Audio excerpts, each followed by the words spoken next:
Hi, I'm Colin Hung with Healthcare IT Today, where we uncover and talk about the latest healthcare technology trends. I'm sitting down here today at the Esri User Conference, and I'm with Sean Horman with CVS Health. Sean, welcome to the program. Thank you. I'm excited because we're going to talk a little bit about corporate resilience, and that's something that you're working on. Can you explain what that is and what that means? Yeah, so it's enterprise resiliency. So looking at the entire business model and what impacts there could be from natural disasters, weather, it could be obviously pandemics recently, and how that impacts us, how it impacts us at the store level, how it impacts the supply chain, how it impacts our colleagues, our customers. And so navigating those waters and identifying those and thinking about it in a long-term vision even, so that we can be 20 years out, what could be things that we need to address. Obviously climate change is happening, and so how can we as a company identify that, plan for it, and be a better business?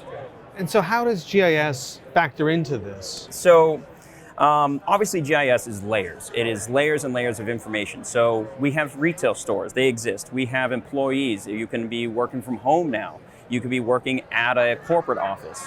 And having all of that, that's locations. It could be everywhere. And so it can, obviously disasters can happen anytime, anywhere. Sure. And so having that information handy so that we can zoom in and see, here's our impacted area.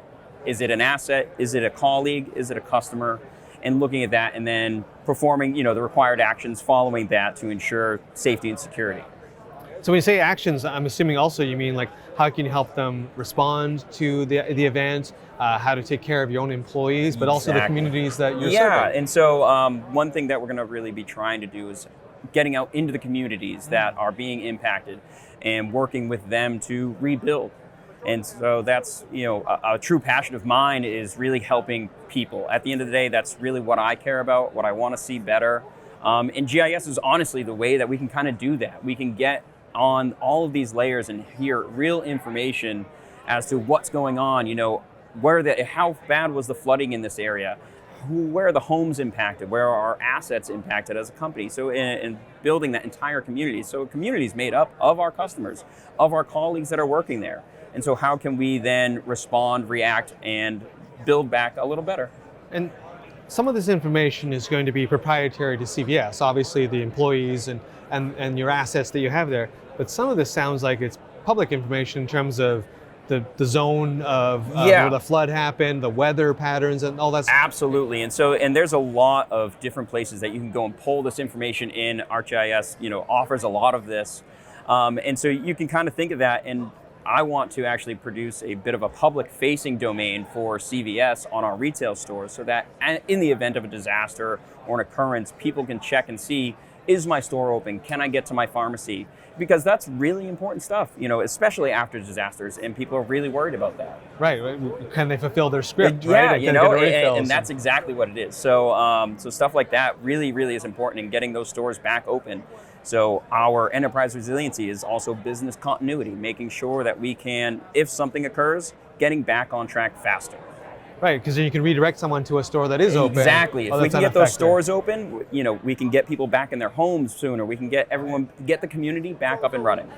And what you're saying is a lot of this information is going to be drawn down from other publicly available sources. So, And with ArcGIS, that makes it very, very easy. You're saying. Oh, man, let me tell you about ArcGIS. So. We can pull in, so you can think of the number of data feeds. So look at the news, for instance, how many news stations there are out there. And there exist companies that are bringing in information from Twitter, from the public domain, from Facebook posts, all of this. And there's companies that sift through all of this.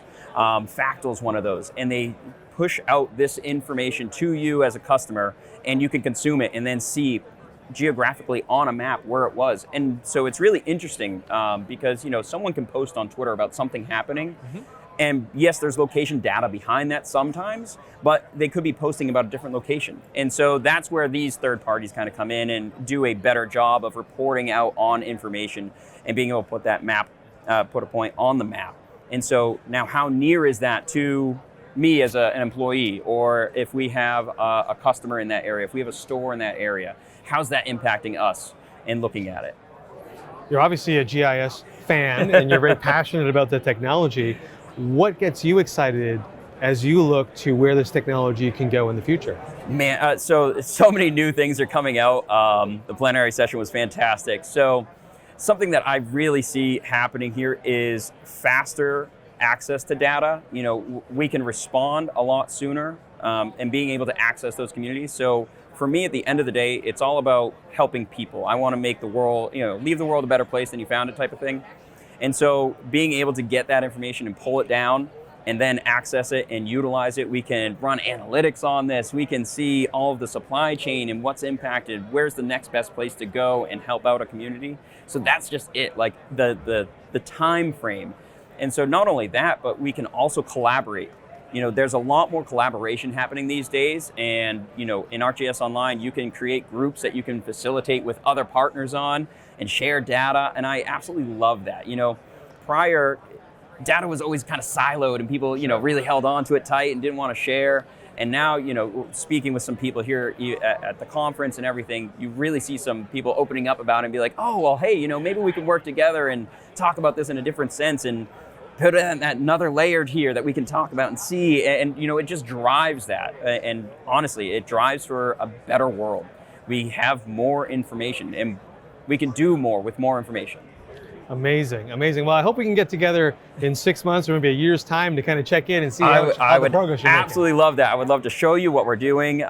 Maybe not the entire level, but I could probably show you a few things and let you see where we're accessing and how we respond. And hopefully we haven't had a flood or a hurricane you in know, between then. But I hope for, you know, I always hope every day that I don't have to do work, right? You know, as much as I can. I'm passionate about it. I love doing the work, but I don't want it to occur. So, you know, and if we can't, you know, and here's the thing about being resilient and looking in the future, we can look at what's happened in the past and maybe we can then start predicting where something might occur or where it's more likely to occur. And then what can we do to address that? How can we prevent it from happening in the first place? Amazing. So no longer do we have to respond. You know, we're trying to be proactive out there. Love it, love it. Well, Sean, thank you for sharing all the information with us Absolutely. today. I appreciate it. Thank you for being on the program. Have a good one.